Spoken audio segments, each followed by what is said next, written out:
You must have that discernment in your life and know when you are constantly in distraction mode and doing things for other people rather than focused on the actions and commitments that will move the needle.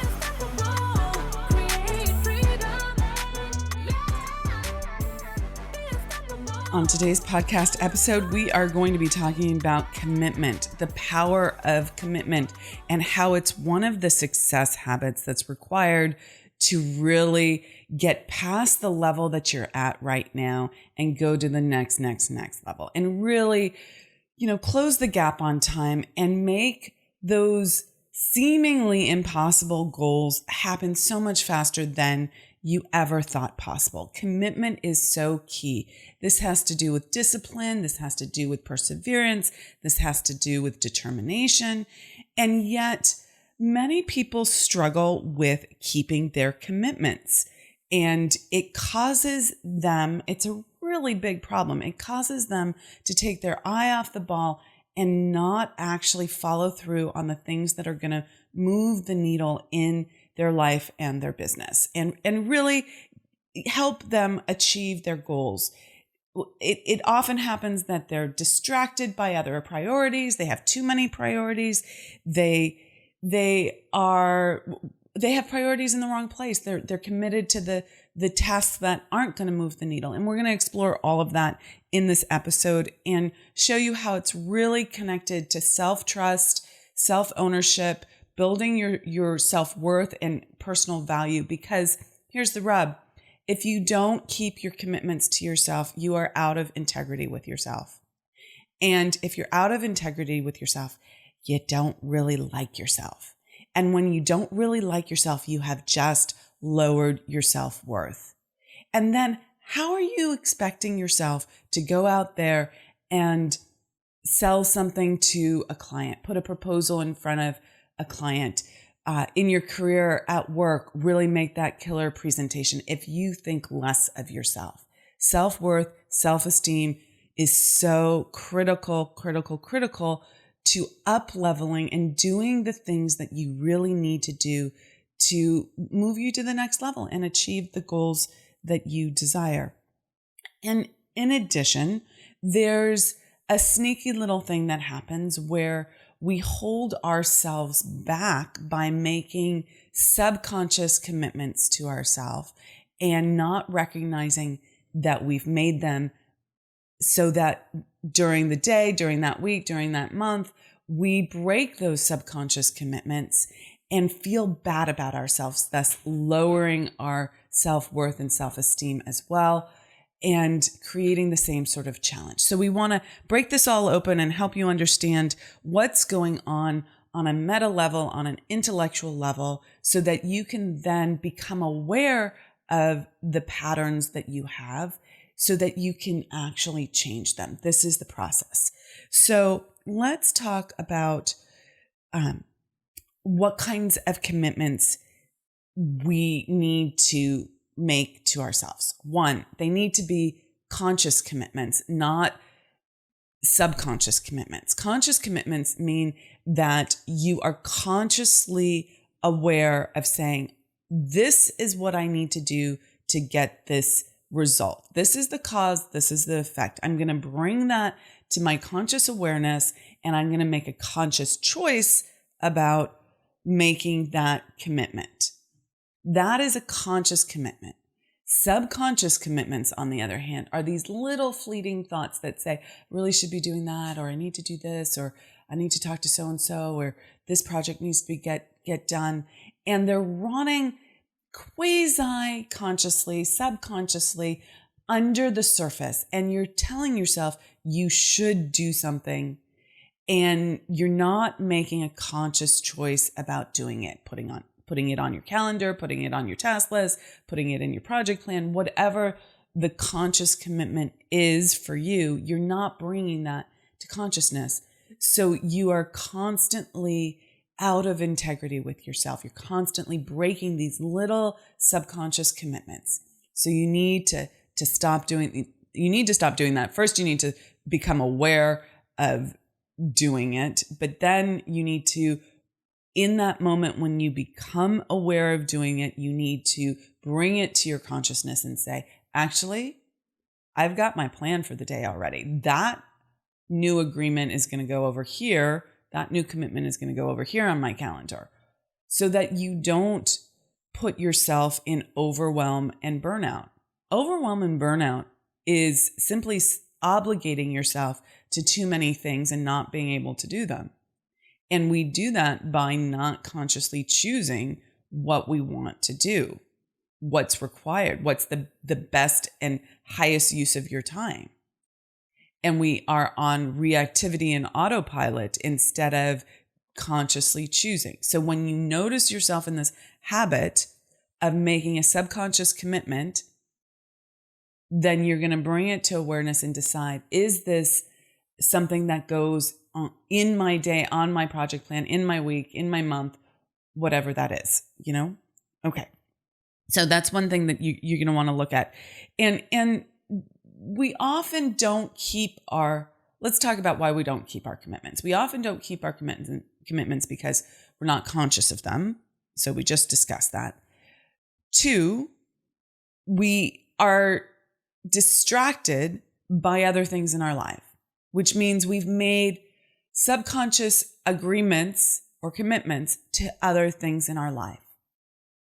So you say consciously, I'm going to do X, but you end up doing Y. You have made a subconscious agreement that Y is more important than X. And you become distracted by Y instead of X. Now, we also get distracted because the thing that we said we were going to do is challenging, is hard, is something we've never done before, and we're afraid of failing. We're afraid of rejection. We're afraid of looking bad to other people. So we then do Y, because that's easy. That's something we've already done before. That's something that we already feel like we have the capacity for. We're not going to fail there. We'll be successful over there. But really, X is what's going to move the needle, and you keep doing Y. Long term, you don't keep your commitment, and you don't follow through, and you don't achieve your goal.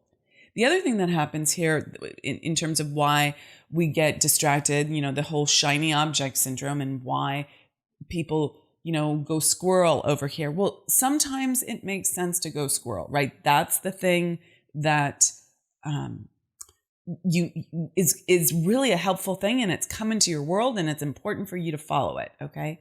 And I say go squirrel because when my dog is walking down the street with me, he is super focused. And then there's a squirrel, and he gets dog brain and goes chasing after the squirrel. So in case you're lost on that analogy, that is what I mean by going squirrel.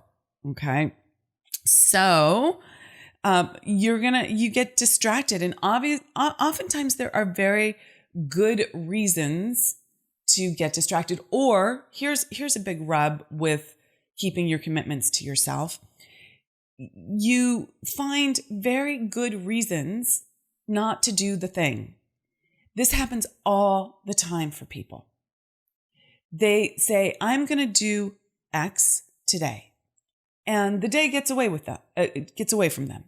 And then it's 11:30 at night, and they're lying in bed, and they remember that they didn't do X.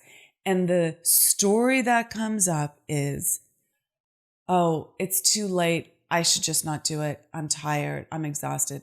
I'm not going to do it. No, that's when you need to keep your commitment to yourself. You can send the email. You can get out of bed and do the blog post that you were going to write, or the thing you were going to do. Yes, be much better to remember that earlier in the day, but don't listen to the story. Or when I was committing to running every day, I would find myself, my mind would come up with all sorts of reasons not to keep that commitment. I'm tired. I'm sluggish. I ate too much last night. I don't feel good. It's raining out. It's too hot out. I actually did worse with the it's too hot out than the rain. I would run in the rain faster than I would run in the humidity and the heat. But I would come up with the excuses. Oh, I've run every day. I could take a day off. You don't really have to do it. Your knee is hurting, whatever it is. And they all sound legitimate. And yet, in order to push through and be someone who keeps their commitments and achieves the goal that she wants to achieve and builds her self-worth because of that, you actually have to not listen to those stories and keep your commitment. And it's a challenging thing to discern, without a doubt, without a doubt. You know, we're trained, take care of ourselves, good self-care. Why would you run if your knee is hurting? Well, it turns out you have so much more of a capacity than you ever thought possible. And I never really hurt my knee when I felt that little twinge coming up. In fact, I strengthened it. But I wouldn't have known that if I hadn't have pushed through the story and gone for it. Now, for another person, that might have knocked their knee out. You must make the right decision for you, and it requires discernment. What I do is I test it out. I keep my commitment, and I see if that is actually going to be a problem or not a problem. And sometimes keeping your commitment, you will be faced with the hard. It won't feel good. There have been times where I've had to do things in my business that have not felt good, that have been a challenge, where I've been tired or getting a cold or sick or have had a headache. And I've had to push through because I did not want to stop. I did not want to build up a pattern of stopping. And I pushed through, and it was not comfortable. It did not feel good. And there were all sorts of reasons that were perfectly legitimate to stop. You're sick, you're tired, you have a headache, you need to take some rest, you need to slow down. And all of those make sense at certain times. And yet, if you listen to them consistently, you won't push through because you have a pattern for stopping. My pattern for stopping? I'll just share it with all of you. It's exhaustion, physical pain, my physical body, okay? That I told you about the knee, that's a physical issue, right? I told you about the exhaustion. Oh, I'm too tired to do this now. A headache. I have a hormonal menstrual migraine, right? Like these are all reasons to stop. And I would use them. And if you step back, boy, do those things come up often. You might want to start a journal and keep a list of all the reasons you tell yourself not to do the thing and see if there's a pattern there. You will notice your pattern and recognize it for what it is, and then you must move through it. So here's the thing. Here's how it works. Let's go meta again. There is something called the terror barrier. The terror barrier is the barrier that gets created when you are up against your subconscious programming and beliefs telling you that it is not safe to do the thing that you have committed to doing. And the fear gets great at that point, and it becomes a barrier. It becomes terror, and it can show up as anxiety. It can show up as overwhelm. It can show up as frustration. It can show up as emotional mood swings. It can show up as panic. It can show up in so many ways. And you must move through it, because what happens if you don't? If you don't move through that terror, that emotional pain that says stop, run away, turn around, go in the other direction. This is not what you should be doing right now. If you turn around, the first time you turn around, the terror barrier gets just a little bit bigger. The second time you turn around and you don't move through that terror, it gets even bigger. And then the third time and the fourth time and the fifth time, you've now built a wall up of terror, of challenge to move through. And it gets harder and harder and harder to move through. And you do not want that. You must move through that terror barrier when it's less challenging and face that that challenge. There's always going to be challenges in the growth. There's always tension in the growth. It is required for you to get to the other side. It's part of the logic of growing. If it was easy to grow and become more and do more, everyone would be doing it. You would already be doing it, but you're not. You must become more to move through that challenge. And if you don't do that in the first, second, third round, it becomes enormously challenging. It's not impossible. You can still move through it, and you must move through it to get to the other side. But this is why you must keep your commitments. Okay? You must keep your commitments to yourself. So now some of the other challenges around keeping commitments to yourself are that you are obligated and committing to too many different things.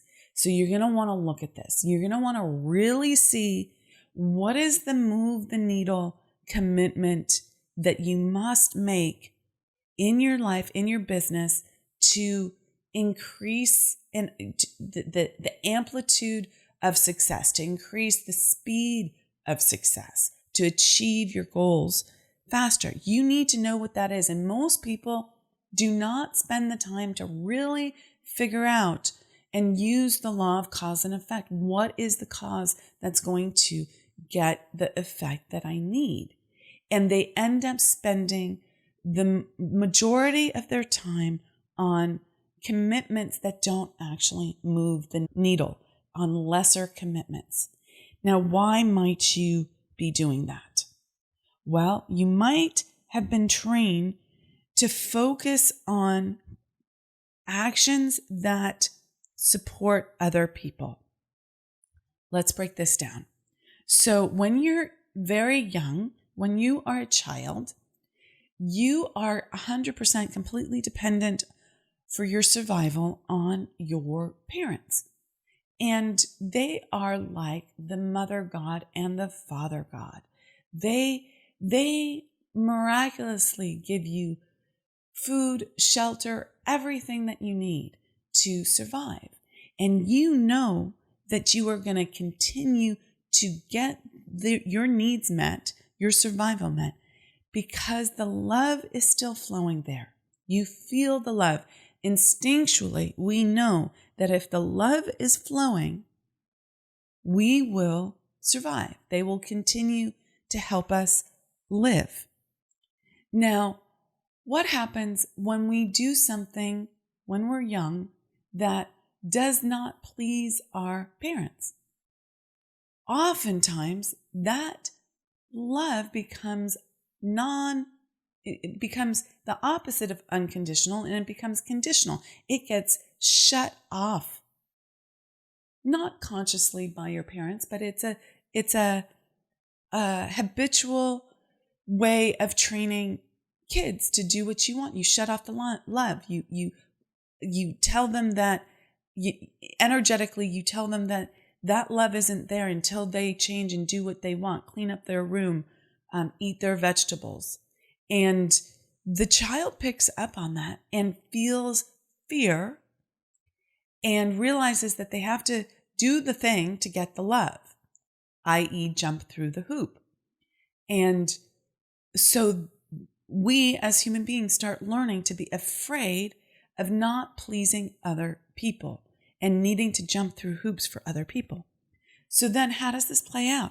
Well, you start prioritizing commitments and obligations to other people rather than to yourself. So you do things for your parents, you do things for your kids, you do things for your partner, you even do things for your clients, above and beyond doing things for yourself. Now, it's important to serve others. Giving is the first law of receiving. So you do want to give, but if it comes from that place of obligation, of fear, that's not a very powerful place to show up in this world. You will always stay fear-driven and wondering if you're doing the right thing, because you will always be dependent on others to tell you, oh, you're good, you did the right thing. Here's the good cop, here's the donut, right? Here's the treat for the dog, right? Like, but we don't want to live that way. We want self-ownership. We want to be someone who knows how to choose the things to do in this world and know when it's time to show up in service to others directly, and when actually prioritizing yourself and keeping your commitments to yourself will be the biggest service to others. If I didn't keep my commitments to myself and my business, I could not have the impact that I have on the number of people that I have.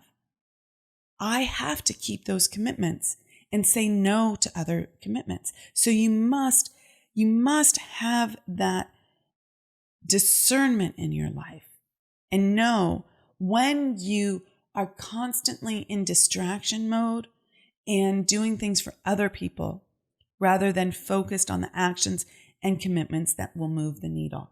And this is an iterative process. You must practice keeping your commitments to yourself and saying no to other commitments. Okay? And you're probably good in some areas of your life. Some people are really athletic and they're very good at keeping their commitments to themselves in that arena of their lives. They will always prioritize getting exercise one day because they have made the connection that this is really good for them. They're excellent at it. They succeed at it. They get the kudos for it. Maybe they got the kudos for it when they were young, but they also get the kudos for it now. They feel good about themselves doing it. And then there are those people who that's a challenge to get the momentum going on the working out in the athletics. You've got to do the hard things for yourself. But the person who's good at athletics might not be good at sales calls, might not be good at following through on, their visibility issues and marketing in their business and really showing up. So someone might be good at study, but not good at, how they show up for their family. You have to figure out where you need to grow and attend to that. Now, here's the rub, or one of the rubs. You can't make commitments to every area of your life all at once and decide, I'm growing in 20 places all immediately. That is a recipe for burnout. That's a recipe for distraction. That's a recipe for failure. Choose one place that you're going to commit to in your life and do that.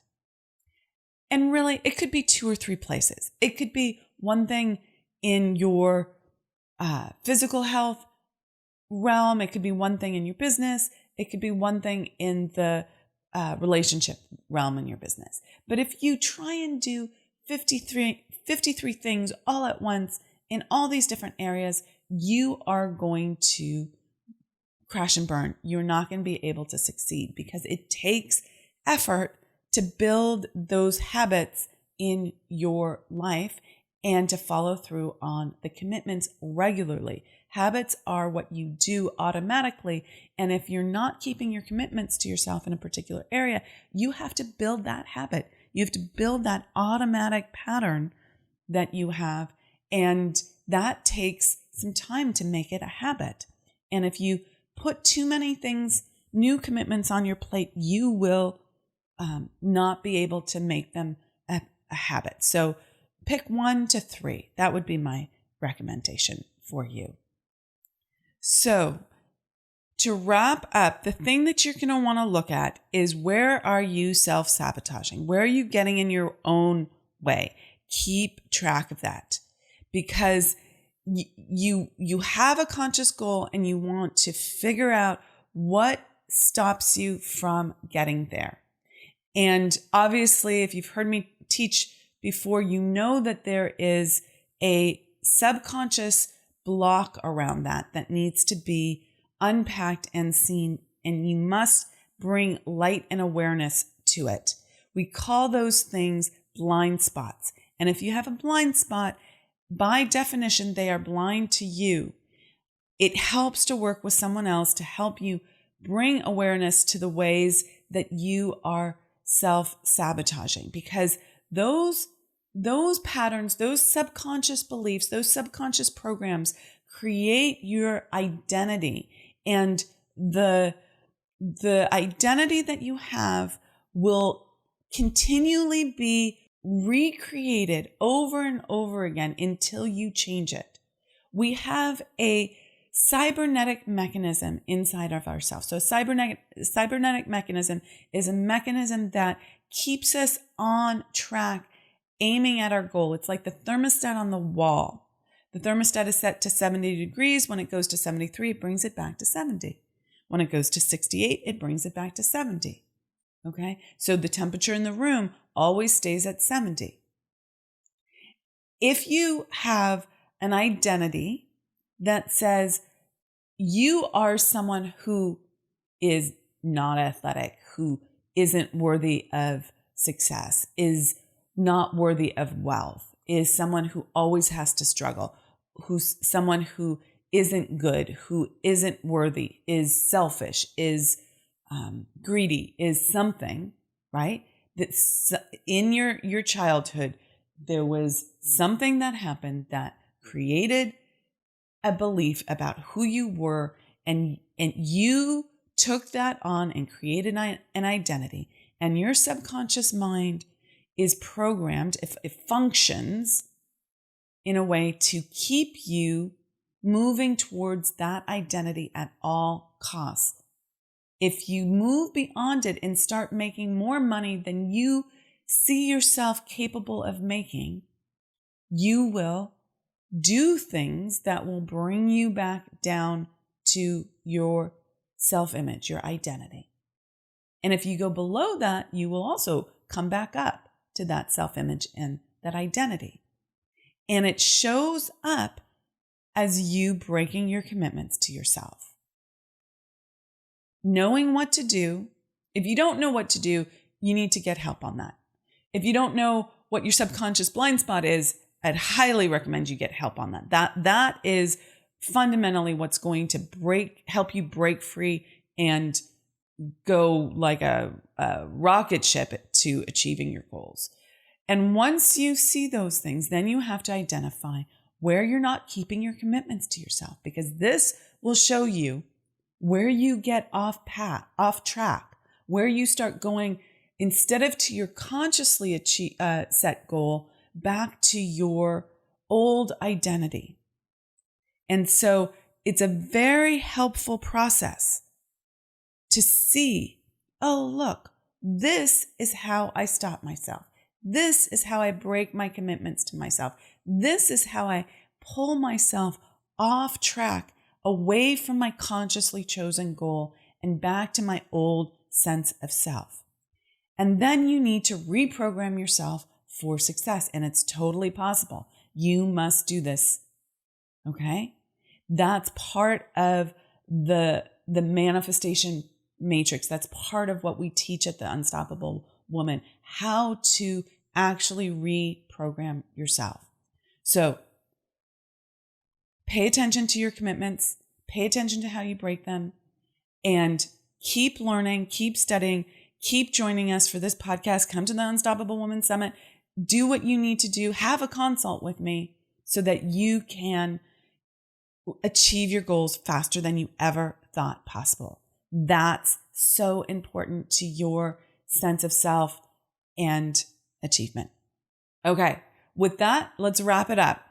You must know what your conscious goals are and keep them. You must see where you are going off track with your commitments and notice your patterns for stopping. You must unpack that blind spot, and there are multiple blind spots usually, and you must reprogram yourself for success and have a new self-image that supports where you do want to go rather than where you don't want to go, and reprogram your subconscious to work for you, not against you. So with that, rock it out, be unstoppable, and I'll see you in the next episode. Hey there, my friend. Do you resonate with what you just heard? then head over to our free resource page and get more of our good stuff, including our free Unstoppable Woman Playbook and Money Breakthrough System. You'll find that and more at theunstoppablewoman.com/free stuff. Thank you so much for listening. Please subscribe, and I'll see you in the next episode.